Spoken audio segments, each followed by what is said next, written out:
La France est-elle homophobe? C'est notre question du jour. Vos réponses. Personnellement, je pense pas. Ouais, moi non plus. Pourquoi? Parce qu'on connaît, on a dans notre entourage des personnes homosexuelles, ça nous pose aucun problème, elles ont l'air de bien le vivre, donc voilà. Parce que c'est plus à la télé où ça grossit les choses. Il y a des effets de masse qui sont faits, il y a des manifestations, mais bon, je suis pas persuadé que la France soit homophobe. Pour ma part, non, mais après, quand on entend ce qui se passe et ce qui se dit aux informations, on est en lieu de se poser la question. Ouais. Oui, parce que je trouve que, je sais pas, les gens sont pas tolérants. Et ça, je trouve que c'est vraiment catastrophique. Pourtant, on pourrait tous bien vivre ensemble. Je pense que ça dépend des personnes. Je peux pas généraliser comme ça à l'échelle d'un pays. Je dirais que oui. Pourquoi? Parce que j'ai des amis qui sont dans ce cas-là et qui subissent tous les jours. Donc c'est important d'en parler et c'est important de faire comprendre que ces personnes sont exactement comme les autres. Vous avez entendu ce dernier témoignage qui nous explique que tous les jours, des personnes homosexuelles sont victimes justement d'actes homophobes. Selon SOS Homophobie, les actes homophobes ont grimpé de 27% par rapport à l'année précédente. L'association qui affirme avoir reçu 1977 appels en 2012 sur sa ligne d'écoute. 3 fois plus de cas d'homophobie. Et ce qui se dit donc en prévision, c'est effectivement qu'on a aujourd'hui donc atteint déjà les scores de 2012 et qu'on s'oriente sur 6 fois plus d'actes homophobes en 2013. C'est juste inquiétant. Moi, je dis aussi aux gens qui font les manifs pour tous, ces bien-pensants qui continuent de manifester, que parmi leurs enfants, il y a forcément des homosexuels et que, heureusement, je ne suis pas né dans une famille homophobe. Je m'en réjouis parce que je plains ces enfants qui, effectivement, ne pourront pas dire et ne pourront pas vivre leur homosexualité parce qu'ils auront des parents qui les auront emmenés à la manif pour tous. Voilà, je trouve ça juste, effectivement, désolant. Sacha, aujourd'hui, vous les ressentez, ces actes homophobes, ces attitudes? Je l'ai toujours ressenti et ça devient de plus en plus lourd à porter. Ça se caractérise comment, par exemple? Ce sont quoi, des regards, des réflexions, des remarques? C'est plus des réflexions des uns et des autres.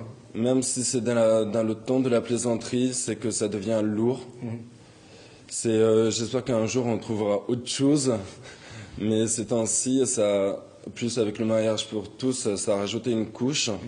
On vous renvoie une image de différence, en fait. Oui, parce qu'on est tous différents en tant que gays, on est tous différents en tant qu'hétérosexuels, on est tous différents. Mais on ne nous accepte pas parce qu'on nous fait une stigmatisation, ils ne les connaissent pas, ils ne veulent pas les connaître. On est tout à fait normal, on discute, on parle de tout et de rien. Je ne vois pas où est-ce qu'on est différent. Vous êtes arrivé en France à 7 ans, de Russie, dans une famille d'adoption. 14 ans, vous leur annoncez que vous êtes homosexuel. Ça ne se passe pas bien. Et vous coupez les ponts avec eux.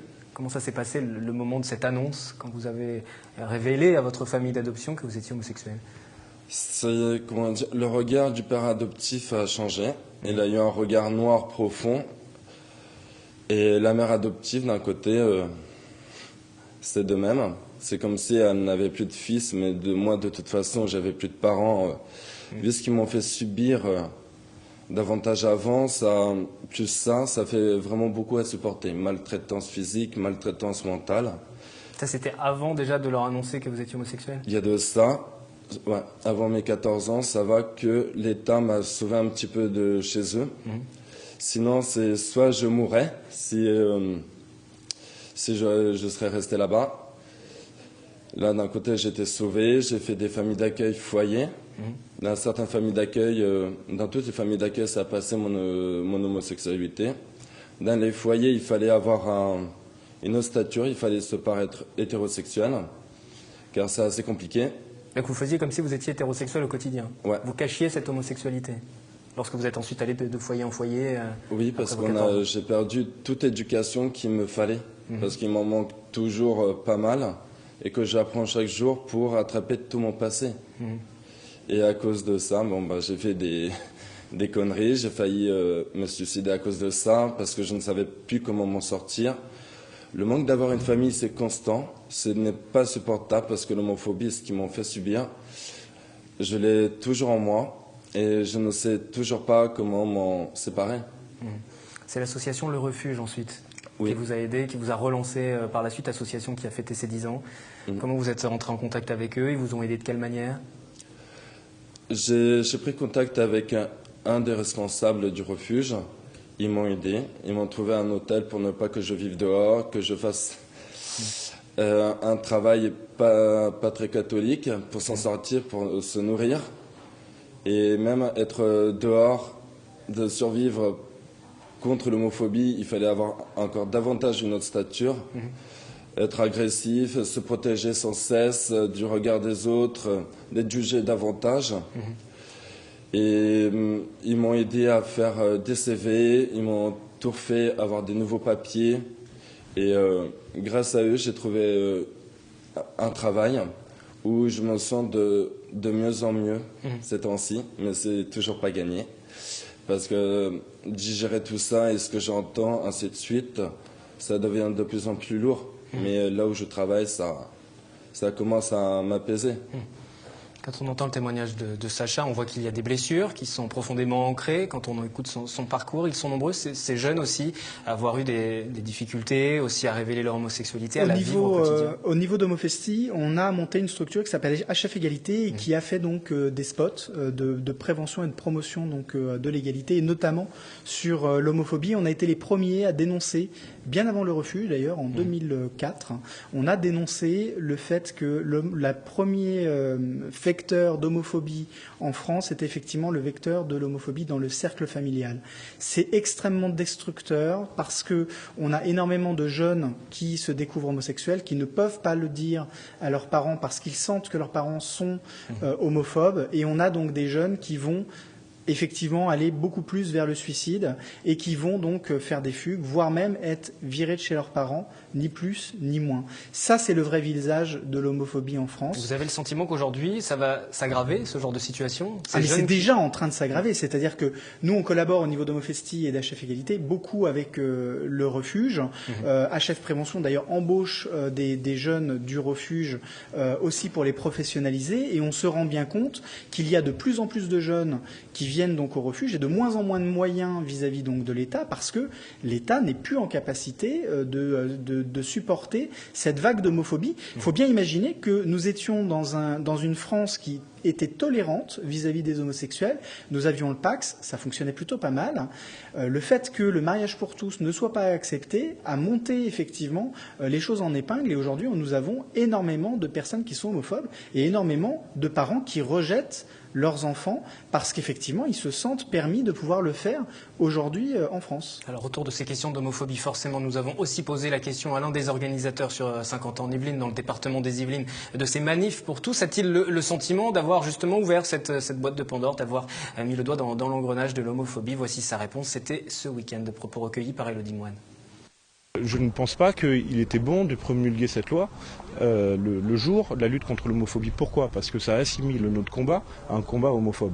Or, vous pouvez le constater, il n'y a jamais eu de casse, il n'y a jamais eu d'attaque physique contre qui que ce soit lors de nos manifestations. C'est un combat anthropologique que nous menons. Un combat homophobe, c'est la réponse de Mathieu Colombani qui organise ces mobilisations sur le département. Mathieu Colombani est adorable, c'est quelqu'un de très gentil, mais à un moment donné, c'est ce que lui dit, c'est pas la réalité de ce qui se passe. La réalité, et on l'a vu dans tous les journaux télé, y compris les journaux nationaux, il y a des casseurs, il y a des gens qui sont effectivement très homophobes, on a des gens qui sont profondément extrême droite.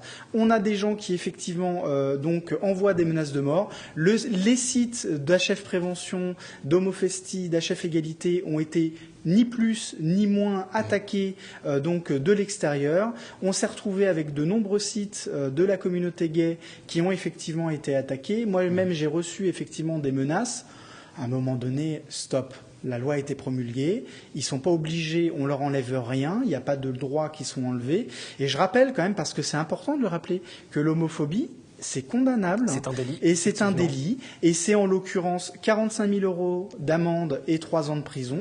Moi, je souhaite vivement que ce gouvernement qui a permis d'avoir le mariage pour tous et donc plus d'égalité fasse vraiment respecter cette loi, parce qu'à un moment donné, on ne peut plus avoir des gens qui font tout et n'importe quoi. On ne peut plus avoir des agressions homophobes. Juste pour conclure, justement, vous craignez que lors des prochains mariages gays qui vont être célébrés, il y ait des débordements? C'est évident.